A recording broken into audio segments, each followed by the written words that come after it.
L'actualité automobile. Faites le plein. Un parcours bien contrôlé. C'est le Guide de l'auto. La référence depuis 1967.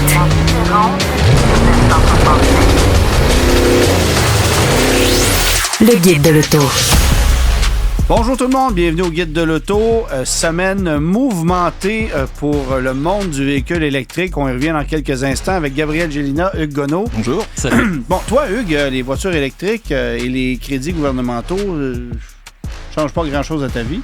Pas grand-chose à la mienne, mais d'ici 10 ans, ça risque d'être un petit peu différent. Je dis ça parce que tu conduis la même voiture depuis 10 ans. Depuis 10 ans, puis elle a quoi, 50 000 km? Oh, 34. 34 000 km. C'est vraiment utile, une voiture. Tu sais, quand tu habites dans Rosemont puis que tout se fait plus simple à piller. Exact. Oh oui. C'est ça. Bon, évidemment, on va parler de ces crédits-là aujourd'hui parce que le gouvernement, sans surprise, là, a annoncé une baisse des crédits provinciaux qui sont applicables aux véhicules électriques et hybrides rechargeables, étant fier de dire pour la première fois qu'au Canada, 10% des véhicules vendus sont électrifiés, soit 100% électriques ou hybrides rechargeables. On dit être heureux d'avoir contribué à atteindre un sommet sans précédent, puis mais là, la vérité, c'est que le portefeuille, ça fait mal. Faire des chèques de 7 000 à chaque personne qui se procure un véhicule électrique et à des personnes qui se sont procurées 3, 4, 5 véhicules électriques en quelques années à peine et qui ont reçu chaque fois 7 000 $. J'en ai souvent parlé d'ailleurs dans différentes chroniques. T'achetais 3 Chevrolet Bolt puis t'en obtenais une 4e gratuite. Là, c'était littéralement ça. Là. Alors, parce qu'il y a des gens qui faisaient la revente de ces véhicules-là sur d'autres marchés, en Ontario notamment. Ouais. Et puis en plus, avec la fluctuation des prix de véhicules comme les Tesla, à un certain moment donné, t'achetais pour revendre à profit en Ontario. D'autres fois, tu profitais de la hausse de prix pour voir ta voiture augmenter en valeur. Bon, il y en a que ça a été l'effet contraire aussi. On en a parlé récemment avec les maquis, mais tout ça pour dire que le marché du véhicule électrique est un marché artificiel de par le fait qu'on a des crédits qui varient tout le temps d'un endroit à l'autre. Écoute, on en parlait il y a quoi, la semaine dernière? L'Alberta qui taxe la voiture électrique pendant que nous autres, on la subventionne à fond la caisse. C'est difficile pour un constructeur automobile. Donc là, on a annoncé cette semaine, messieurs, qu'on allait réduire les crédits provinciaux applicables. Alors, rappelons quels sont-ils?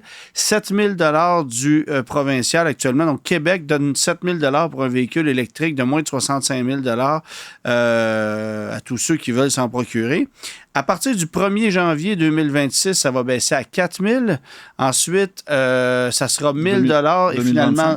2025. 2025, après ça 2026, 2000, 2027, 1000 et après ça, rien pantoute. Et pour les véhicules hybrides rechargeables, actuellement, c'est jusqu'à 5 000. Ça sera jusqu'à 2 000 l'an prochain, 1 000 $ l'autre année d'après, puis après ça, c'est terminé. Donc, c'est certain que là, ce qu'on va voir dans les prochains mois, c'est une recrudescence des ventes de ces véhicules-là. Ah, ça va être une ruée. Ça va être une ruée, littéralement. Ouais. Et ça va être difficile aussi pour... Ça va dépendre des marques aussi. C'est parce qu'il y a certaines marques où il y a quand même des stocks qui sont disponibles. Il y en a d'autres. On pense par exemple aux marques coréennes, Hyundai, Kia, Genesis, tout ça. Eux qui ont moins de stock, d'inventaire de véhicules électriques. Et il y a des gens qui souhaitent avoir par exemple une Ioniq 6 ou autre chose là, d'électrique chez Kia ou chez Hyundai et Genesis. Alors eux, effectivement, ça va être un problème parce que plein de gens vont vouloir absolument non seulement acheter le véhicule, en prendre possession et surtout l'immatriculer avant la date limite. Ça, c'est un point important parce que même si vous achetez un véhicule aujourd'hui, s'il ne vous est pas livré avant le 31 décembre de cette année, vous perdez 3 000 $ de subvention dès le 1er janvier 2025. C'est ça. Donc, ça va faire une pression énorme sur... les gens vont se ruer chez les concessionnaires, vont demander quand est-ce j'aurai mon véhicule, etc. Puis, ils n'ont probablement pas la réponse non plus. Ils vont vivre dans l'incertitude, donc dans l'espoir de pouvoir avoir le modèle qu'ils veulent. Ou alors, vont devoir se tourner carrément vers autre chose qui n'est pas nécessairement leur premier choix, juste pour pouvoir tabler sur cette subvention-là. Mais Mais moi, j'ai de la misère à comprendre quand même comment tu te dis, bon, pour sauver 3000 pièces, on est prêt à acheter un véhicule dont on veut pas. Non, mais c'est un point que tu amènes qui est intéressant. Parce que d'une part, tu as un constructeur comme Hyundai qui actuellement te vend une Ioniq 5 à 65 000 là, je parle d'une Ultimate, là, bien équipée, financée à un taux quasi usuraire de 7,5 % autour de ça. Fait que les gens se battent pour l'avoir parce que tu as une subvention de 12 000 parce que, parce que la demande est moins grande que l'offre. Puis les Tesla, c'est la même chose. Ça sort.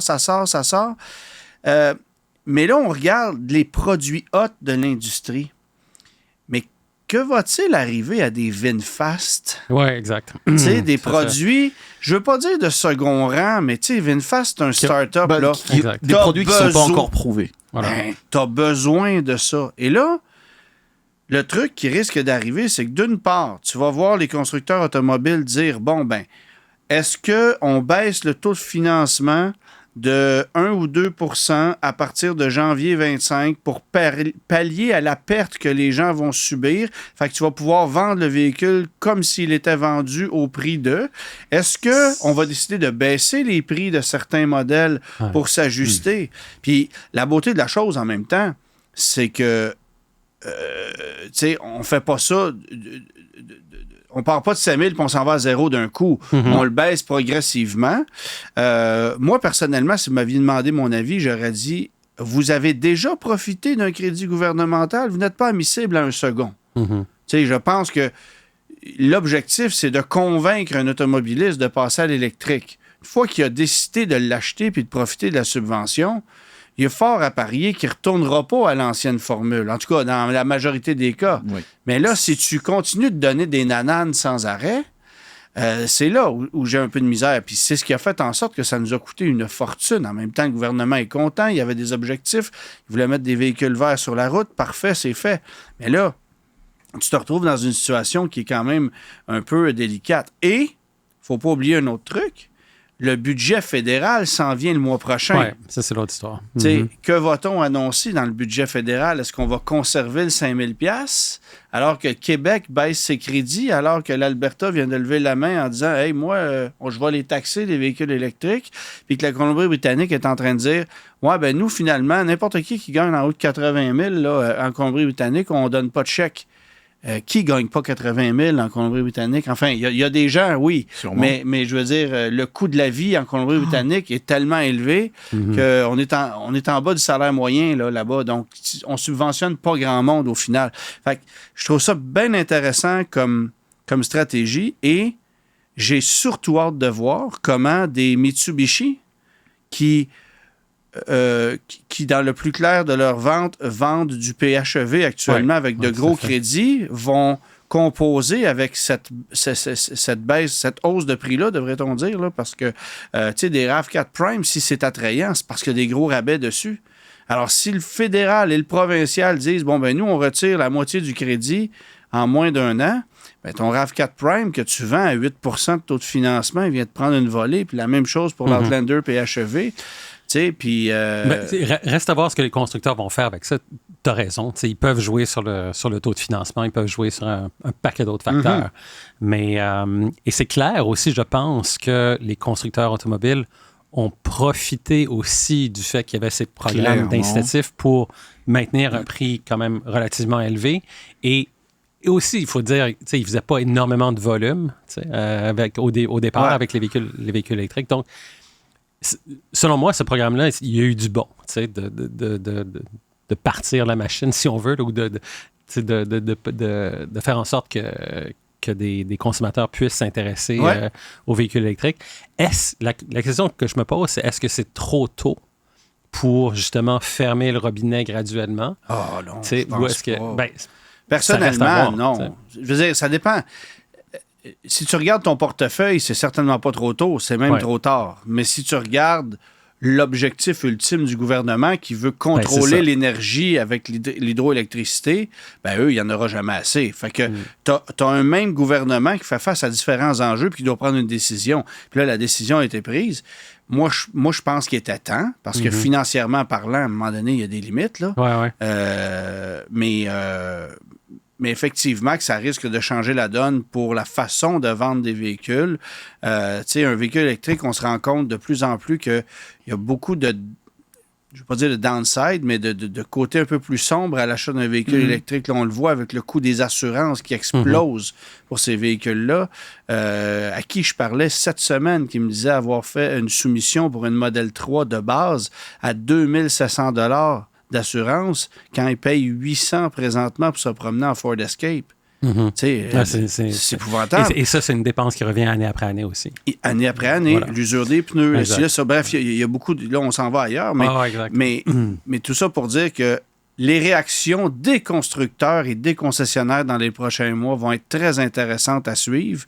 Puis ce qui va être intéressant, c'est aussi de voir un peu ce qui va se passer en 2025, parce qu'il va y avoir des contre-coups. Là, ça va être la folie en 2024. À partir de 2025, ça va être les vrais contre-coups. Et comment le monde va réagir? Est-ce que le marché de l'électrique va plonger? Est-ce que les objectifs... Surtout si le fédéral coupe en plus. C'est ça. Donc là, 2024, on sait que ça va être la panique. 2025, ça va être intéressant à voir. Parce qu'on a déjà vu ce scénario-là il y a quelques années, souvenez-vous, en Ontario, parce que le gouvernement précédent, avant Ford, Premier ministre Ford en Ontario, il y avait des mesures incitatives au provincial pour l'achat d'un véhicule électrique. Le gouvernement Ford conservateur, il a carrément arrêté ça. T'sais. Et on a vu les ventes plonger, chuter. ça a eu ceci de bon. Le Québec allait acheter tous les inventaires de véhicules électriques de l'autre côté. Ouais. Ça a eu ceci de bon pour nous, au Québec, de pouvoir avoir plus d'inventaire parce que les ventes en Ontario ont été réduites presque à néant. Ouais. Donc, est-ce qu'on va voir ce genre de phénomène-là qui va se produire au Québec? Ça m'étonnerait, mais une chose est certaine, clairement, là, il va y avoir un ralentissement de ce côté-là. Oui, absolument.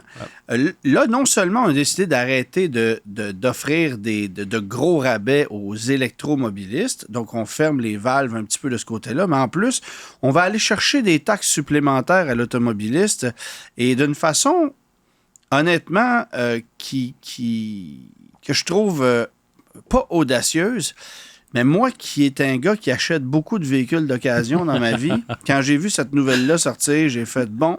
Le party est fini. C'est-à-dire que je vous explique un peu comment fonctionnent les ventes de véhicules d'occasion entre particuliers. Voilà. Parce qu'il faut souligner, à partir du moment où tu achètes d'un commerçant, tu payes les 2 taxes. Voilà. Mais là, actuellement, si tu achètes une voiture d'un particulier qui est âgée de 10 ans au moins, à la Société de l'assurance automobile du Québec, on va te taxer une seule taxe selon l'évaluation de ton véhicule basée sur un livre qui s'appelle le Guide Hebdo, dans lequel les valeurs indiquées sont du gros n'importe quoi, parce qu'on a vu des marchés fluctuer puis des trucs qui ont... Alors, surtout récemment, avec la pandémie, la valeur des véhicules usagés qui a explosé, etc. Ben oui, alors moi, écoute, je me souviens, l'an dernier, on a eu une Nissan Leaf à rouleau suivant, 2014, qu'on a récupérée pour une bouchée de pain. La voiture nous a pratiquement rien coûté parce que la batterie était défectueuse, mais j'ai quand même dû payer les taxes sur 14 800 $ sur une Nissan Leaf qui avait 9 ans parce que au livre, elle était ainsi listée. Mais puis pas de façon à moins de la faire dévaluer puis de payer pour la faire dévaluer, tout ça, ce que j'aurais pu faire, là, bon. Mais c'est ça, c'est que ces valeurs-là sont au livre, tu payes avec. Et là, la limite de 10 ans va être repoussée à 14 ans parce qu'on s'est rendu compte qu'il y a plus de... je ne me souviens pas du chiffre exact, mais il y a plus de 130 000 transactions qui ont été faites où les gens déclaraient acheter une voiture de 2010-11-12 à 1 $. Il y a eu 200 000 ventes de voitures de plus de 10 ans.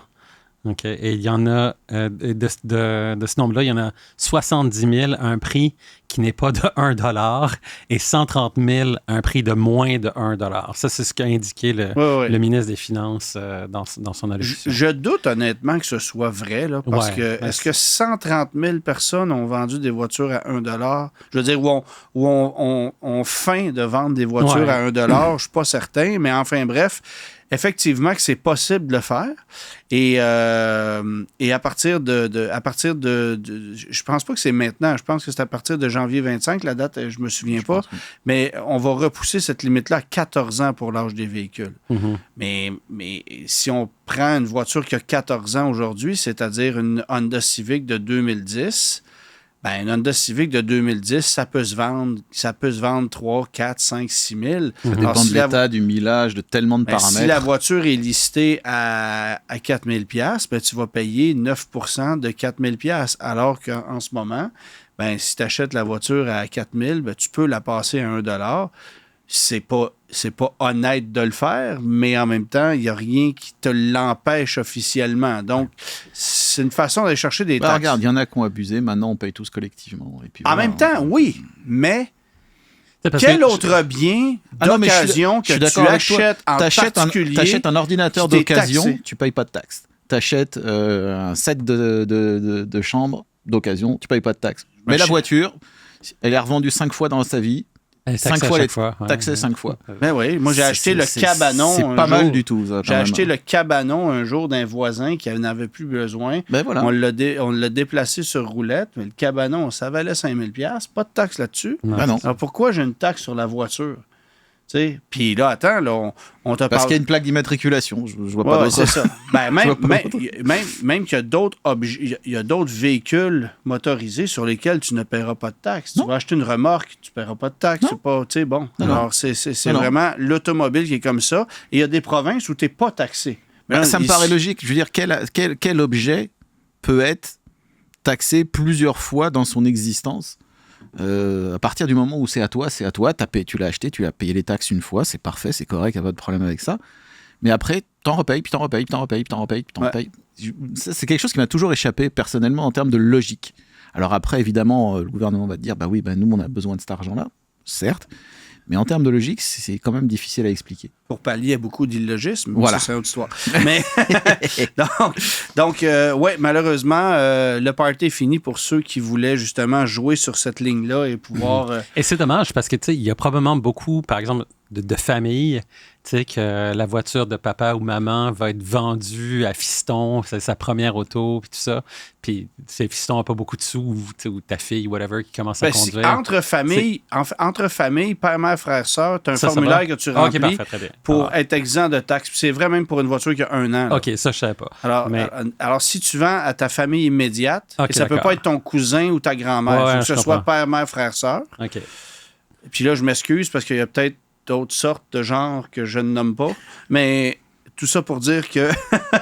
parce qu'aujourd'hui, il faut faire attention. Mais tout ça pour dire que, effectivement, ça, tu peux être exempté complètement. OK, parfait. Et puis, voilà. Mais oui, tous les autres vont y goûter. Sans surprise, on parlait la semaine dernière avec Louis-Philippe des améliorations au Volkswagen ID4.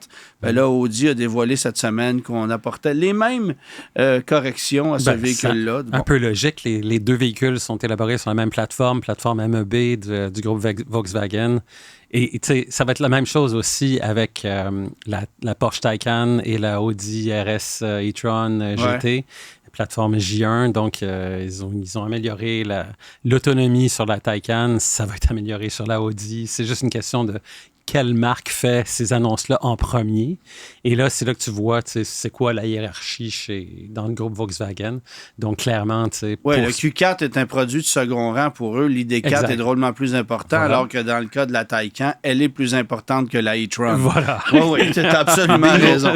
Ouais. Donc, c'est comme ça que ça fonctionne dans le groupe Volkswagen. Mais une chose est certaine, oui, effectivement, tu vas avoir une bonification de l'autonomie dans le cas du Q4 e-tron, comme on l'a vu un peu pour le ID4.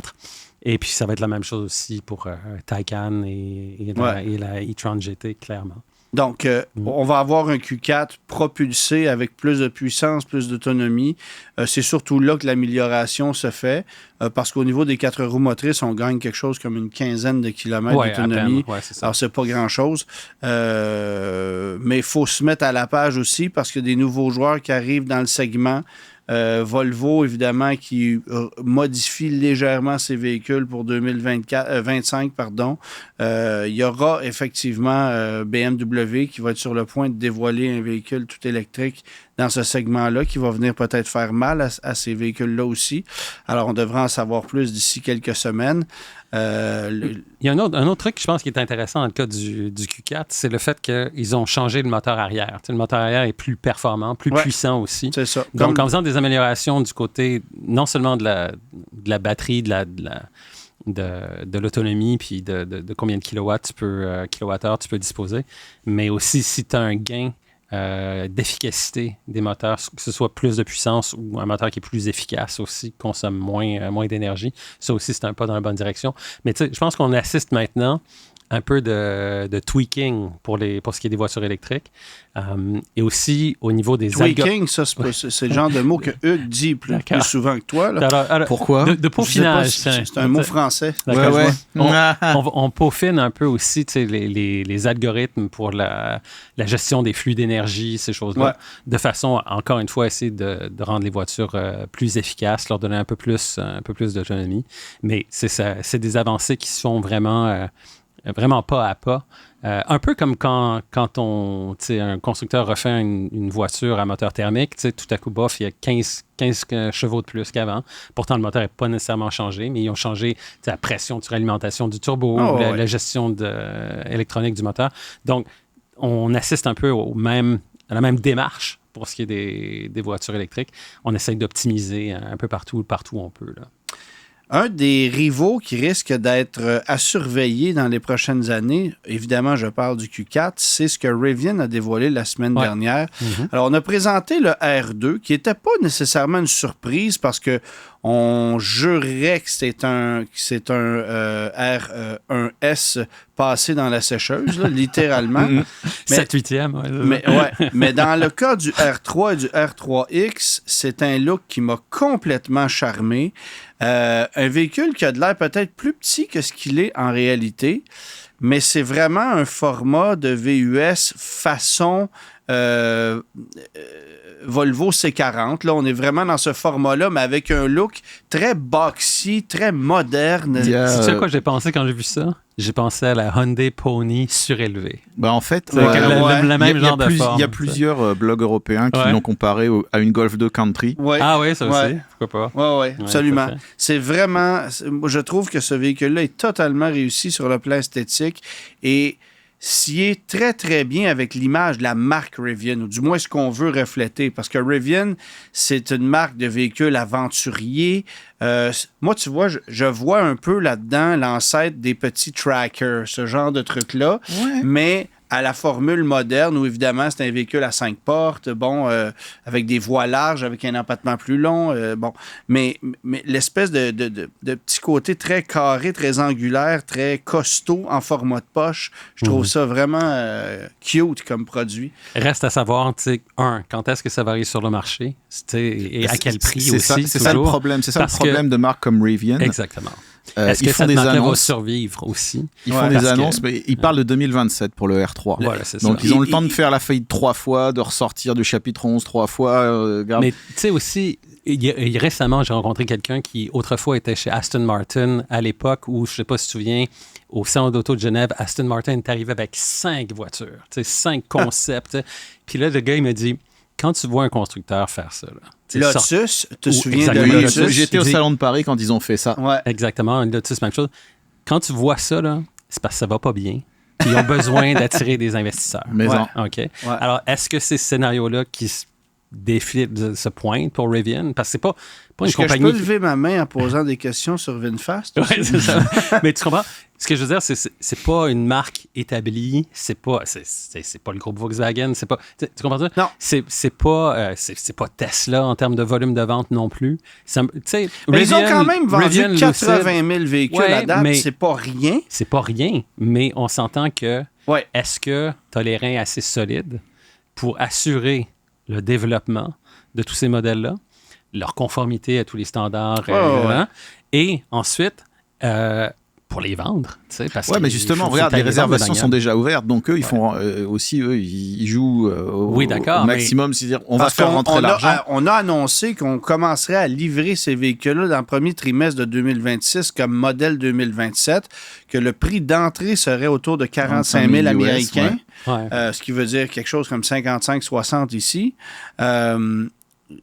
C'est certain que ce produit-là, sur un marché comme le Québec, ça peut marcher très fort. Mais encore une fois, c'est un effet d'annonce pour dans 3 ans. Et là, on commence à prendre l'habitude que les effets d'annonce 3 ans plus tard, ils se transforment en pas du tout ce qu'on avait prévu. On peut parler de GM, du Cybertruck, de toutes sortes de choses.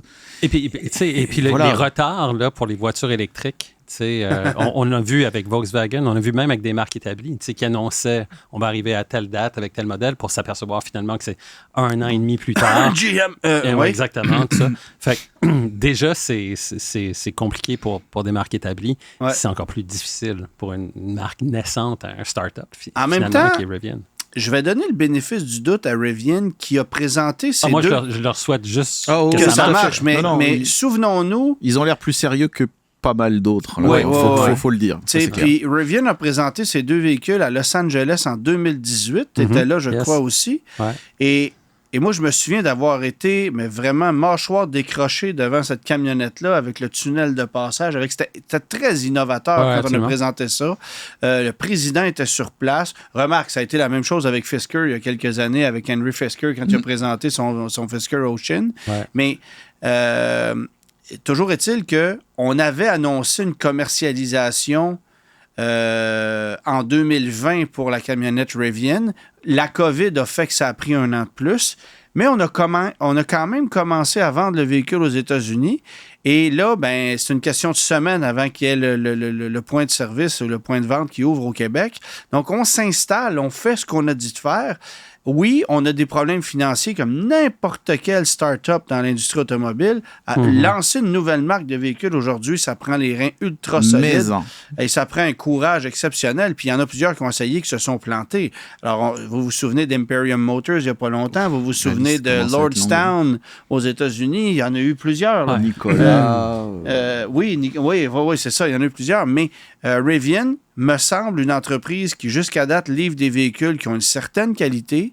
La réputation est déjà pas mal. Bien hâte de voir ce que ça va faire avec ce produit-là. Je pense que c'est unanime qu'on leur souhaite que les véhicules arrivent, mais il y a toujours une petite réticence. Entre-temps, il y aura le R2 aussi qui va arriver, qui, lui, est dans un format plus traditionnel et qui risque de connaître un succès aux États-Unis aussi. Alors, à suivre pour le R3, mais moi, ça a été mon petit coup de cœur de la semaine. Et dommage qu'on ne puisse pas profiter des pleins crédits en 2027. La boucle est bouclée. Voilà. Le guide de l'auto. Dans la catégorie des véhicules Volkswagen qui ont été vendus chez nous et qui étaient assez audacieux, il y a le Touareg V10 TDI qui m'a toujours impressionné, à plus de 80 000 en 2004. Et cette même année-là, comme si c'était pas assez, il y a une berline pleine grandeur qui est débarquée chez Volkswagen pour aller rivaliser contre une autre berline pleine grandeur de luxe du même constructeur qui était l'Audi A8. Il y a quelqu'un quelque part chez Volkswagen qui a eu une idée. C'était écrit dans le ciel que ça serait un échec commercial, mais non, on a quand même décidé de la lancer. Alors, on parle évidemment de la Volkswagen Phaeton. Hugues, tu as une belle histoire à nous raconter là-dessus. Oui, c'est une assez belle histoire. Il y a des autos, avant même d'en avoir pris le volant, vous savez que ça va être un désastre commercial. Tout le monde se doutait que la Phaeton allait être un échec. Tout le monde savait que même si elle était parfaitement exécutée, c'était une mauvaise idée. Tout le monde, sauf une personne. Ouais. Ferdinand Piech. Nommons la personne. Bon, comment ça a commencé l'aventure pour la Phaeton? Le point de départ, c'est le salon de Francfort 97. Déjà depuis quelques années, BMW et Mercedes ont commencé à descendre en gamme et à prendre des ventes à la populaire marque Volkswagen. Et au salon de Francfort, Mercedes dévoile sa compacte classe A.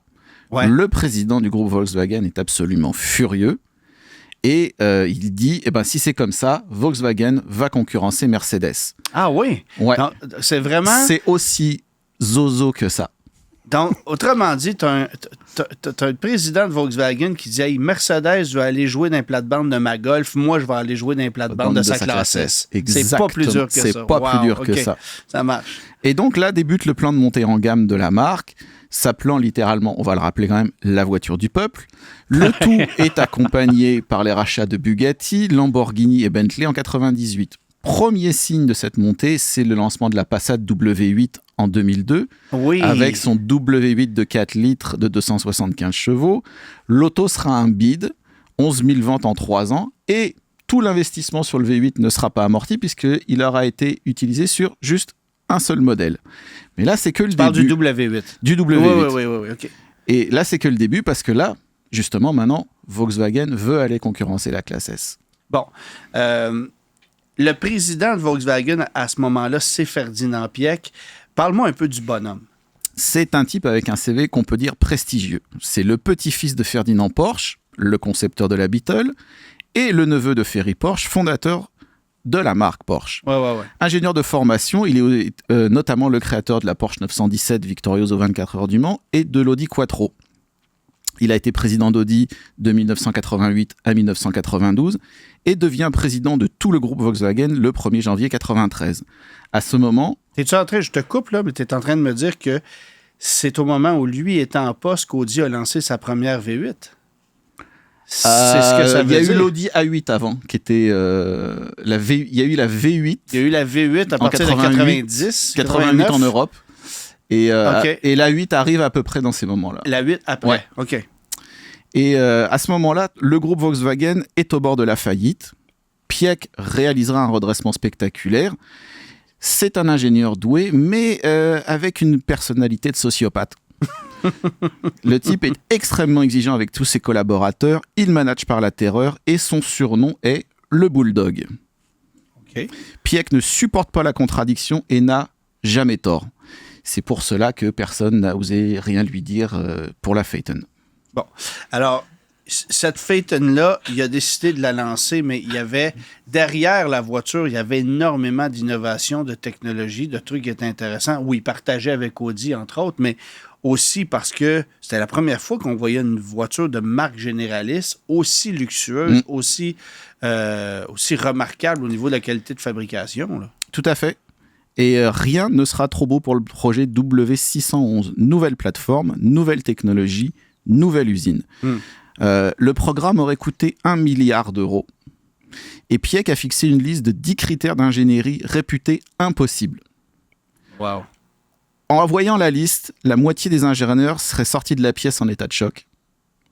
Et un seul critère a été rendu public, c'est la capacité de rouler toute une journée à 300 km/h avec une température extérieure de 50 degrés, tout en maintenant une température intérieure constante de 22 degrés. Un truc de fou, surtout quand on sait que la voiture est limitée à 250 km/h. Et on sait que c'est utile, ça. Bien genre sûr, indispensable. Mais tu parlais d'un sociopathe. Clairement, c'est ce genre de demande. On y est, il n'y a pas photo. La nouvelle plateforme D1 est développée et pour amortir les coûts, elle est partagée avec la Bentley Continental GT et la Flying Spur qui sont à venir. Ouais. Autre critère d'ingénierie intéressant est d'offrir une rigidité en torsion exceptionnelle pour améliorer le confort et la tenue de route. Ouais. Les ingénieurs vont faire un travail de fou et réaliser un chiffre de 37 000 Nm par degré en déformation. En comparaison, une 911 Turbo 996 de la même époque faisait 27 000 Newton, donc beaucoup plus rigide qu'une 911. Ajouter une nouvelle suspension pneumatique à pilotage électronique, la transmission intégrale de type Haldex, le radar de stationnement avant-arrière. La climatisation ne comprend pas moins de 24 servomoteurs pour réguler la température sans le moindre courant d'air et avec un déshumidificateur pour éviter la buée sur les fenêtres. Au final, la conception de la Phaeton amènera au dépôt de plus de 100 brevets.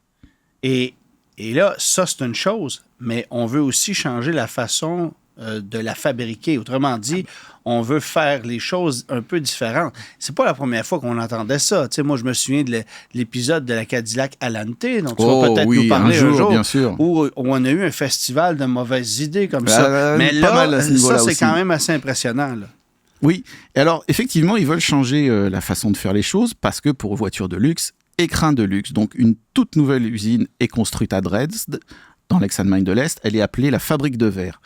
Et contrairement au site de production traditionnel, c'est une usine silencieuse, propre et gorgée de lumière naturelle. Les convoyeurs robotisés se déplacent sur un plancher en érable canadien, les ouvriers sont habillés en blanc et il n'y a que 3 robots, histoire de montrer la qualité du travail à la main. Mais bon, pour ça, il y a une astuce évidemment. Pour éliminer les bruits et les odeurs, toute la tôlerie est réalisée dans une autre usine, à Zwickau, située à 100 km de là, et les moteurs sont aussi assemblés sur d'autres sites. Évidemment, on ne peut pas tout avoir. Hein. Alors, cerise sur le gâteau, la fabrique de verre est aussi utilisée comme lieu de culture et avec l'organisation de concerts, et les clients peuvent venir chercher leur voiture après une visite sur la ligne d'assemblage et le personnel est formé pour parler au public. Imagine-toi. Puis là, on a des grosses attentes avec un produit comme celui-là. Une attente de fou. En effet, Vaux vise la production de 20 000 véhicules par année. Dans ce segment-là, quand on n'est pas installé, c'est quand même pas mal. La marque montre un premier prototype à Francfort en 99 sous la forme du concept D, avec le fameux V10 TDI dont tu as parlé au début. Ouais. La version finale est présentée au Salon de Genève en 2002. Au départ, 3 motorisations sont disponibles, un V6 de 3,2 litres, un V8 de 4,2 litres et un W12 de 6 litres. Il y a 2 empattements, 2,88 m ou 3 m. Un an plus tard suivra un V10 turbo diesel de 5 litres, celui dont on parlait toujours, et un V6 turbo diesel de 3 litres l'année suivante. À l'intérieur, on retrouve les meilleurs cuirs, les meilleurs bois, les plus beaux plastiques. Le siège conducteur offre jusqu'à 18 possibilités de réglage. Les passagers arrière peuvent bénéficier d'une console centrale. Et tout est fait pour pouvoir maintenir une conversation à 250 km/h sans avoir à lever la voix. Et c'est vrai, je peux le confirmer. Écoute, tu parles de ça. Alors, avant de passer à ton prochain sujet et aux ventes du véhicule, qui n'ont pas été aussi intéressantes que souhaitées, une des premières Volkswagen de presse que j'ai empruntée, moi, personnellement, c'était une Phaeton 2004. Couleur vert de gris, avec un intérieur tabac. Je me souviens très bien de la voiture. Et j'avais fait un aller-retour New York. Et à cette époque-là, je ne me souviens pas avoir conduit une voiture aussi impressionnante. Non. Bon, évidemment, mes référents n'étaient pas aussi élevés, mais c'était un TGV sur autoroute. Le comportement routier de ça, c'était extraordinaire. Et c'était que le 4.2, parce qu'on a eu le W12 aussi qui a été offert chez nous. Là. Mais ça, je pense qu'il n'y a personne qui n'est pas d'accord à dire que c'était une voiture exceptionnelle pour ce qui est du confort. Moi, j'étais au lancement en Allemagne. Et quand je te dis t'étais là. Oui. Et quand je te dis qu'on roulait à 250 km/h sur l'autobahn, à 4 dans la voiture, dans la version diesel qu'on n'a pas eu ici, sans avoir à lever la voix, c'est pas une image. Je l'ai fait. Wow. Donc, ça en dit beaucoup sur la qualité du véhicule. Sur le plan technique, c'est une voiture qui était au point, puis avec le fric qu'ils ont mis là-dedans, puis les ingénieurs qui ont mis là-dedans, les ressources qu'ils ont mis là-dedans, c'est clair que ça ne pouvait pas faire autrement. Et surtout avec le patron qui surveillait ce projet-là, comme il voulait avoir, je suis convaincu, des mises à jour au quotidien, savoir comment les choses avançaient. Alors, c'est clair que c'était une voiture qui était techniquement au point. Mais personne ne va acheter une Volkswagen de 100 000 $. Ben non, c'est ça. c'est ça le Exactement. problème. Et qui plus est en 2004. Exact. Parce que même aujourd'hui, une Volks à 100 000 $, ça dépasse l'imaginaire, tu vas me dire. Exact. Mais en 2004, il y a 20 ans, c'était des sous pas à peu près. Et c'est vrai que les ventes ne décollent pas en Europe, parce que la voiture, à ce moment-là, n'est pas encore lancée ici. Il y a juste l'Allemagne où les ventes sont à peu près décentes. Et à ce moment-là, Volkswagen compte beaucoup sur le lancement nord-américain. Et la marque espère écouler entre 4 et 5 000 véhicules par année. On aura droit qu'aux versions longues, donc pas l'empattement court, et au moteur V8 et W12. Le V10 devait arriver plus tard. Mais le V6 devait être offert ici, puis ils ont changé d'idée. Initialement, non, mais de toute façon, il n'y était pas. Mais très vite, ils ont vu que ça ne décollerait pas. Pour rappel, les prix canadiens à l'époque étaient de 96 500 $ pour le V8 et 119 500 pour la W12. Ça, c'est à la dernière année de commercialisation. La première. La première année? Ouais. Ah oui, hein? Imagine, tout ça n'a pas de bon sens. Non, ça n'a aucun bon sens. Hey, c'est le prix de ça. Bon. Puis évidemment, chez nous, on l'a vendu 2 ans et demi parce qu'il y a eu quelques 2006, mais bonne chance à ceux qui mettent la main sur des 2006. Là, je n'ai à peu près jamais vu. Je me souviens de la distinction facile à faire entre une 2004 et une 2005. Tu n'avais pas la même grille de calandre. Puis le dessin des jantes avait changé. Là, tout de suite, tu es distingué. 2006, c'était la même chose, mais il n'y en a pas eu. Là. Rapidement, la voiture est disparue du marché. Mais on l'a gardé, 10 ans de plus en Europe. Là. On va y venir. Alors justement, on va donner des chiffres. Millésime 2004, on regarde les ventes américaines dans le segment des berlines haut de gamme. 32 300 Lexus LS, 20 400 Mercedes Classe S, 16 100 BMW Série 7, 7 600 Audi A8, et 1939 Volkswagen Phaeton. Donc là, c'est une catastrophe. Au Canada, c'est pire. 93 exemplaires vendus en 2004. 93, moins de 100 unités. Et là-dedans, on peut s'imaginer que chaque propriétaire de concessionnaire Volkswagen s'en est au moins livré une à lui-même. Clairement. Combien il y avait de concessionnaires Volks au Canada à cette époque-là? 60? Ouais, à peu près, Ça veut dire qu'au détail, on en a vendu une trentaine. Et c'est tellement une catastrophe qu'en novembre 2004, Axel Mies, le directeur d'Audi USA, critique publiquement le lancement de la Phaeton. Devinez quoi? Il est licencié le lendemain. On parlait du patron. Les ventes américaines baissent tellement vite que la Phaeton est effectivement, comme tu le disais, retirée à la fin du millésime 2006 après seulement 3354 immatriculations en 3 ans. Et ça, c'est au prix de généreux rabais dans certains cas. On salue le papa de notre ancien collègue Germain Goyer qui s'est acheté tout récemment une Phaeton 2004 en super condition. Elle est rangée sous une toile dans un garage et c'est son char du dimanche. Mais il ne l'a pas payé 100 000. Il ne l'a pas payé 100 000. Bon, alors, terminé en 2006 pour nous, mais aux États-Unis, en Europe, on continue de la produire et très longtemps, on y apporte des améliorations. Oui. Donc, on s'est obstiné. Pourquoi? Parce que Ferdinand Piëch n'est plus le PDG de Volkswagen depuis 2002, mais il est encore président de son conseil de surveillance. Ah ouais, c'est ça. Voilà. Et donc, la Phaeton continue dans un anonymat de plus en plus grand. Il y a des restylages mineurs en 2008, 2011, 2014, notamment pour remettre les moteurs, les systèmes d'avertissement et les aides à la conduite au niveau. L'esthétique bougera pas beaucoup. Non. Piëch est finalement poussé dehors en 2015 et comme par hasard, la fabrication de la Phaeton s'arrête le 18 mars 2016. Après seulement 84 253 exemplaires en 15 ans. 84 000 voitures en 15 ans. Pour information, les marchés les plus populaires ont été la Chine, la Corée du Sud et l'Allemagne. La Corée du Sud? Ouais. OK, intéressant. Mais cette voiture-là, bon, évidemment, là, on le sait, là, ça a été un échec commercial épouvantable. Mais à l'inverse de beaucoup d'échecs commerciaux dont on peut avoir parlé, c'était pas une mauvaise voiture, c'était uniquement une mauvaise mise en marché. Exactement. C'est une voiture qui avait des qualités incroyables, on en a parlé, mais elle souffrait d'un style trop proche de la Passat. Toutes les deux ont été dessinées sous la direction du designer Hartmut Varkus, j'espère que je prononce bien. Elle avait des qualités dynamiques moindres que celles de l'Audi A8 parce qu'elle pesait 300 kg de plus. Parce qu'elle n'avait pas de carrosserie d'aluminium. Voilà. Et le réseau n'était pas du tout préparé à la vendre. Mais je pense le pire, c'était le logo sur la calandre, qui était le même qu'une Golf et qui a fait fuir les acheteurs haut de gamme. En 2014, le cabinet d'analyse Bernstein Research avait calculé que Volkswagen perdait 28 000 € par exemplaire vendu, soit près de 3 milliards de dollars canadiens sur la durée de vie du modèle. Dès le premier jour, tout le monde savait chez Volkswagen que la Phaeton allait perdre de l'argent, mais personne n'a voulu se faire abouiller dessus par le Bulldog. Wow. Ouais, ça, c'est clair. Ça te montre jusqu'à quel point ce gars-là avait une mainmise totale et entière sur tout ce qui se passait dans ce groupe-là. Bob Lutz a dit le scandale du Dieselgate, c'est clairement lui. Il n'a jamais dit tricher, mais il a entraîné une culture à l'intérieur de dire ça prend des résultats, ça prend des résultats, ça prend des résultats. Faites ce que vous voulez, les gars. Exact. Mais tu sais, juste pour te situer, je pense que ce bonhomme-là, il y a eu 12 enfants de 4 femmes différentes. Enfin, c'est un chiffre assez élevé. Ça donne une idée du personnage. Ça, c'est ce qu'on sait. Exact. Et tu sais, il avait décidé, c'est sous sa gouverne il a décidé que Audi allait acheter Ducati. Ducati, le fabricant de motos italien. Tu sais, c'est des motos haut de gamme, là. C'est des motos hyper... Ducati, c'est la Ferrari des motos. C'est pas compliqué.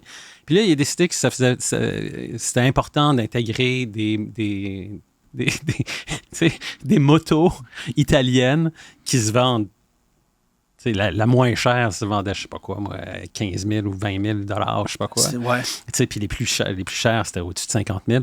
Parce que ça, c'était important que le groupe Volkswagen détienne cette marque-là, alors qu'il n'y avait aucun transfert de technologie possible. Aucune énergie possible. Rien. Exactement. Mais lui, il tripait sur les Ducati. Et j'achète la compagnie. C'est hallucinant quand tu y penses. On est content qu'il n'ait pas trippé sur Subway. Dieu sait si Volks ne nous vendrait pas des sous-marins aujourd'hui. Le guide de l'auto. Parcours l'actualité automobile sans dérapage ni accrochage. Gabriel, tu es allé mettre à l'essai le bébé de la famille Audi en Amérique du Nord, la A3, qui se refait une beauté. Et c'est intéressant de voir qu'un constructeur comme Audi continue de croire à un produit comme celui-là pour le marché nord-américain, alors que tu as BMW qui a délaissé le marché, Mercedes qui a abandonné la classe A, Acura qui pense qu'une Integra, ça peut rivaliser avec ça, puis personne n'en achète. Où on s'en va avec ça? Ben écoute, tu sais, la Audi A3 est aussi sa version sportive S3, là, parce que qui est probablement même un peu plus populaire. Exactement.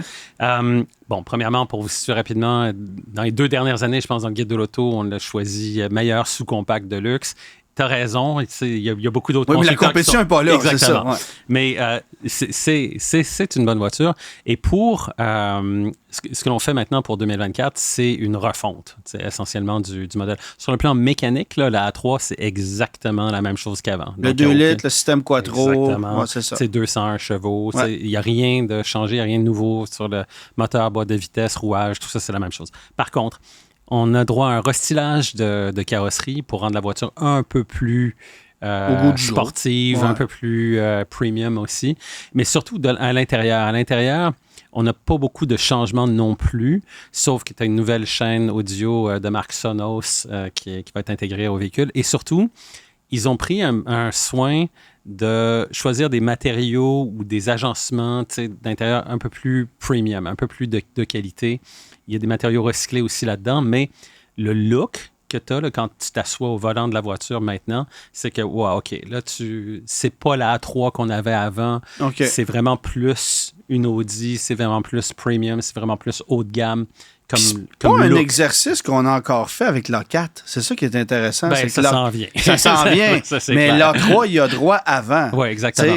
Et surtout aussi, en Europe, bon, évidemment, il y a ici, nous, on n'aura que la berline. Ouais. En Europe, il y a aussi une version Sportback à 5 portes qui est très populaire. Qui est tellement plus belle et pratique. Et bon. Mais que les Américains ne veulent pas, donc on n'a pas droit à ça chez nous. Et il y a aussi maintenant une nouvelle version qui s'appelle All Street de la A3 qui va être réservée au marché européen. Donc, imagine-toi une A3 Sportback, 5 portes, avec une garde au sol un peu surélevée, des moulures de bas de caisse. On veut lui donner un look un peu plus aventurier, si tu veux. Mais elle n'a pas de rouage intégral et c'est la raison pour laquelle c'est pas une all-road, mais c'est une all-street parce que ça reste une traction. Donc, ils ont développé ou inventé cette nouvelle appellation pour ce créneau-là, si on veut. Si on la vendait chez nous, il l'appellerait la Notre-Dame, en l'honneur de la rue, qui permettrait de conduire. Bon. Mais alors, bref, on n'y aura pas droit. Alors voilà pour le look de la A3. Mais aussi, dans la foulée de ça, j'ai fait l'essai de prototypes camouflés à l'époque, c'est au mois de décembre dernier, de la Audi S3. Alors, la Audi S3, c'est autre chose, c'est la version de performance, comme tu le sais. Qui est la Golf R version Audi. Là. Exactement. Mais ce qui est intéressant, c'est, bon, maintenant, le moteur a un peu plus de puissance que le modèle précédent, mais tu as surtout aussi une nouvelle géométrie de suspension à l'avant, une nouvelle direction. Tu as également un carrossage là, au niveau du train avant qui est le double d'angle de carrossage du modèle précédent. Fait que la voiture est beaucoup plus précise quand tu la conduis. Là, elle s'inscrit vraiment bien en virage. Mais surtout, ils ont rajouté un équipement que l'on retrouve sur la RS3, qu'on n'a pas ici, qui s'appelle le Torque Splitter. Oui. Alors, le Torque Splitter... ce que tu as sur la Golf R. Oui, mais sur le sur l'essieu arrière. Oui, exactement. Avec le drift mode. Exactement. Alors, tu as l'embrayage multidisque. Et donc, il n'y a pas un drift mode comme tel dans la Audi S3, mais quand tu te mets en mode dynamique, ça envoie plus de couple à la roue arrière extérieure. Donc, tu survires un peu. Exactement, tu survires un peu. Et ça marche. Ça marche. C'est vraiment hallucinant parce que sur les routes de montagne sur lesquelles j'ai conduit cette voiture-là, chaque sortie de virage, là, tu sentais l'arrière qui partait. C'était vraiment, vraiment bien calibré. Puis super le fun à conduire. J'ai envie de te dire, il était temps parce qu'il y avait plusieurs éléments sur la Golf R qu'on n'avait pas sur la S3 à prix plus élevé. Bon, là, tu vas me dire, oui, tu as un niveau de finition peut-être un peu supérieur, tout ça.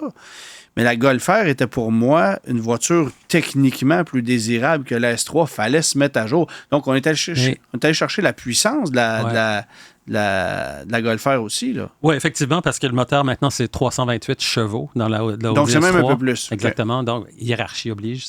310 livres pieds de couple. Alors, un 0-100 en 4,7 secondes. C'est une voiture très, très compétente. Mais pour faire la différence avec la Golf R, que moi aussi j'ai conduit, tu sais, la S3, parce que c'est une berline avec un coffre, à vitesse d'autoroute, vitesse de croisière, c'est un peu plus silencieux dans l'habitacle parce que, évidemment, le hatchback, tu as une caisse de résonance. Tu n'as pas le même feeling. C'est vrai que c'est différent. C'est ça. Tu as l'impression que la voiture est plus petite, est plus rasoir un peu, est plus bon. Et encore une fois, avec la nouvelle géométrie de suspension, les nouveaux freins aussi, ils ont mis des freins beaucoup plus gros à l'avant et une montre pneumatique qui est un peu plus performante. Bref, on n'est pas rendu à... C'est pas la RS3, clairement la RS3. Malheureusement, on n'a pas la RS3 ici. On l'a aux États-Unis, mais pas ici. Mais c'est une voiture qui est encore plus le fun à conduire qu'elle l'était. Puis moi, c'est devenu un sérieux coup de cœur. Là. Je sais pas si je vais t'en dire autant de mon Lincoln Nautilus. Made in China. Made in China. Écoute, c'est drôle parce que, j'arrive du lancement du Lincoln Nautilus. Véhicule numéro 1 en importance pour la marque Lincoln en Amérique du Nord. Et le seul endroit où ce n'est pas le véhicule le plus vendu dans la gamme Lincoln en Amérique du Nord, c'est au Québec, où on a acheté un peu plus de Corsair que de Nautilus. N'en soyez pas surpris. Notamment parce que le Corsair, il y a une version hybride rechargeable admissible à des crédits. Vous comprenez la chanson. Lincoln, avec son nouveau Nautilus, a fait un redesign intéressant globalement à l'extérieur. La ligne est bien réussie. Ça n'a jamais été un défaut chez Lincoln, je te dirais. Mais effectivement, c'est un véhicule qu'on fabriquait jusqu'à tout récemment du côté d'Oakville, en Ontario, à côté du Ford Edge, qui verra sa production, lui, cesser au milieu de l'été de cette année. Mais on a arrêté le Nautilus et là, la fabrication est en Chine. Pourquoi? Parce que c'est le premier marché mondial de Lincoln, bien évidemment. Là-bas, on a 5 véhicules, incluant une berline qu'on appelle Zephyr, qui n'est pas vendue chez nous en Amérique du Nord. Mais ce Nautilus-là a un format un peu plus gros, plus d'espace en arrière, plus de dégagement au coffre, mais ça demeure un 5 passagers. Et on a troqué le moteur V6 pour une nouvelle technologie hybride qui fait 310 chevaux, rouage intégral de série, et tu roules à 7,5 litres au 100. Alors ça, pour moi, c'est une réussite mécanique totale. Mais la façon de vendre un Lincoln Nautilus au Nord-américain, c'est par l'habitacle. Alors, ouvre les portes, tu as 48 pouces d'écran dans la planche de bord. C'est ça. D'un côté à l'autre, ça ceinture littéralement la base du pare-brise. Ce qui est un peu particulier puis que j'ai moins aimé, c'est que le volant n'est pas circulaire, pas à la façon d'une Tesla, mais avec une partie supérieure qui est plane pour que tu puisses voir l'instrumentation adéquatement. Tu as un autre écran central qui, lui, est tactile où là, tu peux gérer tout ça. Quand j'ai vu le truc, la première fois que j'ai fait, ça va être un cauchemar ergonomique. Et honnêtement, ils ont fait un travail magnifique. Tout est intuitif, tout fonctionne bien. Est-ce qu'il y a des informations que j'aurais aimé retrouver ailleurs au niveau de la disposition? Peut-être, mais tu peux essentiellement paramétrer tout ça comme bon te semble. Et la qualité d'image que tu as à l'intérieur, elle est incroyable. Sauf que ce qui est drôle, c'est qu'on te vend un véhicule... D'abord, il faut que je vous dise un truc, là. Tous les gens de Lincoln qui étaient présents sur place pour nous vendre le produit, c'était des femmes entre 35 et 55 ans qui étaient pour la plupart des soccer moms. C'est vraiment la définition de ce que je pourrais je te décris l'équipe Lincoln, c'était que ça. Puis je veux pas dire que c'est pas correct, c'est juste que tu voyais une façon de penser dans la recherche et développement du véhicule qui s'explique par qui nous les a présentés. Alors, on a développé une technologie qui s'appelle Rejuvenate. Imagine-toi le truc. Tu t'assois à bord du véhicule, tu mets le véhicule... ou en fait, tu circules avec ton véhicule, tu vas chercher ton enfant à l'école, tu te stationnes et là, tu appuies sur le mode Rejuvenate. Alors, dans le véhicule, tu as des cartouches de parfum dans la console centrale. Tu as des musiques préprogrammées à bord du véhicule dans lesquelles tu vas retrouver 28 haut-parleurs.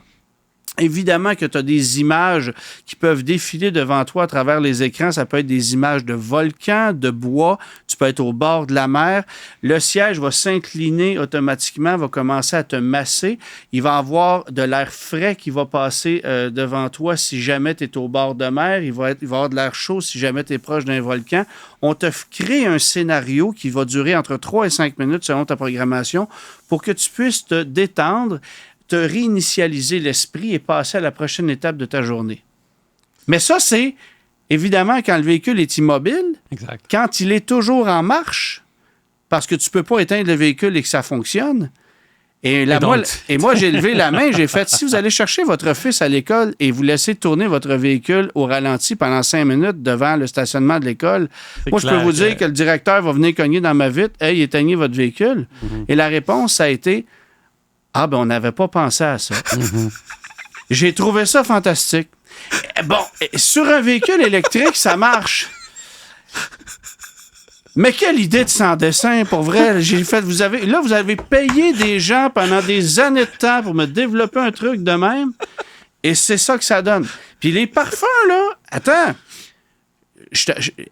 On va défoncer le temps de l'émission de 2 minutes, là, mais les parfums, ils ont été élaborés par une équipe de spécialistes en la matière qui, sur place, nous faisaient goûter à des breuvages qui étaient inspirés de chacun de ces parfums-là. Il y en a 7 au total. Tu peux t'acheter des cartouches chez Lincoln. Tu sais, moi, quand je vais au concessionnaire, c'est pour acheter un filtre à huile.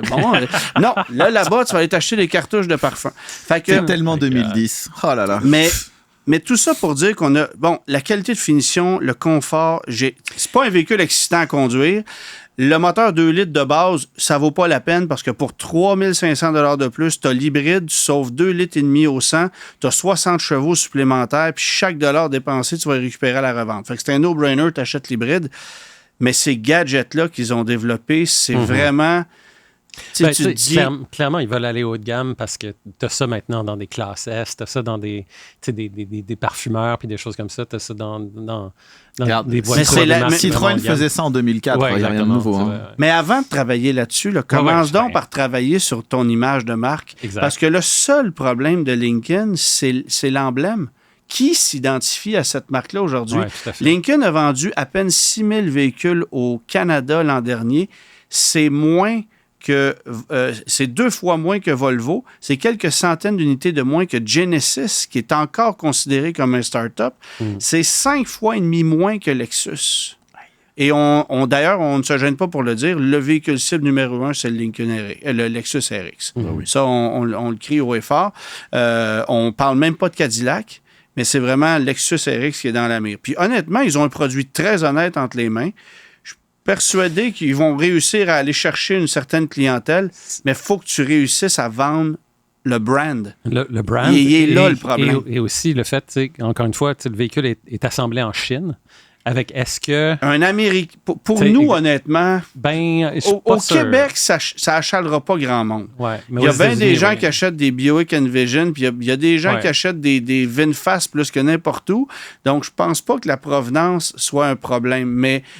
En Georgie puis au Wyoming, vendre un véhicule made in China qui s'appelle Lincoln, ça dépasse l'imagination, ça dépasse l'imaginaire. Enfin bref, véhicule intéressant, peut-être moins dynamique à conduire que ta S3, ça c'est sûr.